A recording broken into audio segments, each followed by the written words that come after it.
നമ്മുടെ വീട്ടിൽ സമ്പത്ത് വന്നു നിറയുവാൻ സഹായിക്കുന്ന 5 വഴികൾ. ഐക്യവും സമാധാനവും പാലിക്കുക. വീട്ടിലെ അംഗങ്ങൾ തമ്മിൽ സ്നേഹവും പരസ്പര ബഹുമാനവും ഉണ്ടാകണം. സ്ഥിരം കലഹം ഉണ്ടാകുന്ന വീടുകളിൽ സമ്പത്ത് നിലനിൽക്കുവാൻ വളരെ പ്രയാസമാണ്. സമാധാനമുള്ളിടത്താണ് സമൃദ്ധി നിലനിൽക്കുന്നത്. 2. വരുമാനവും ചെലവും നിയന്ത്രിക്കുക. എത്ര സമ്പാദിക്കുന്നു എന്നതിലുപരി എങ്ങനെ ചിലവഴിക്കുന്നു എന്നതാണ് പ്രാധാന്യം. അനാവശ്യ ചിലവുകൾ കുറച്ച് സ്ഥിരമായി സേവിങ്സ് ചെയ്യുന്നത് സമ്പത്ത് വർദ്ധിപ്പിക്കുവാൻ സഹായിക്കും. 3.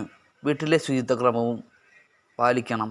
ശുചിയായി ക്രമമായി സൂക്ഷിക്കുന്ന വീടുകൾക്ക് പോസിറ്റീവ് ഊർജ്ജമുണ്ടാകും. രാവിലെ വീട്ടുവളപ്പും അകത്തളവും വൃത്തിയാക്കി സൂക്ഷിക്കുന്നത് സമൃദ്ധിക്ക് സഹായകരമായ ഒന്നാണ്. ദാനം ചെയ്യുവാനുള്ള മനോഭാവം വളർത്തുക. വരുമാനത്തിൽ നിന്ന് ചെറിയൊരു പങ്കെങ്കിലും ആവശ്യക്കാരെ സഹായിക്കാൻ മാറ്റിവെക്കുക. ദാനം ചെയ്യുന്നത് സമ്പത്ത് കുറയാൻ അല്ല, മറിച്ച് അനുഗ്രഹമായി വർദ്ധിക്കുവാൻ ഇത് കാരണമാകും. കഠിനാധ്വാനവും നന്മയും പിന്തുടരുക. സത്യസന്ധതയും ആത്മാർത്ഥതയുമുള്ള പരിശ്രമമാണ് സ്ഥിരമായ സമ്പത്തിൻ്റെ അടിസ്ഥാനം. വേഗത്തിൽ ലഭിക്കുന്ന ലാഭത്തിനേക്കാൾ സത്യസന്ധമായിട്ടുള്ള പരിശ്രമം കൂടുതൽ കാലം നിലനിൽക്കും. ഉയർന്ന രീതിയിലുള്ള സമ്പത്ത് ഇതുവഴി നമുക്ക് ലഭിക്കുന്ന ഒന്നാണ്.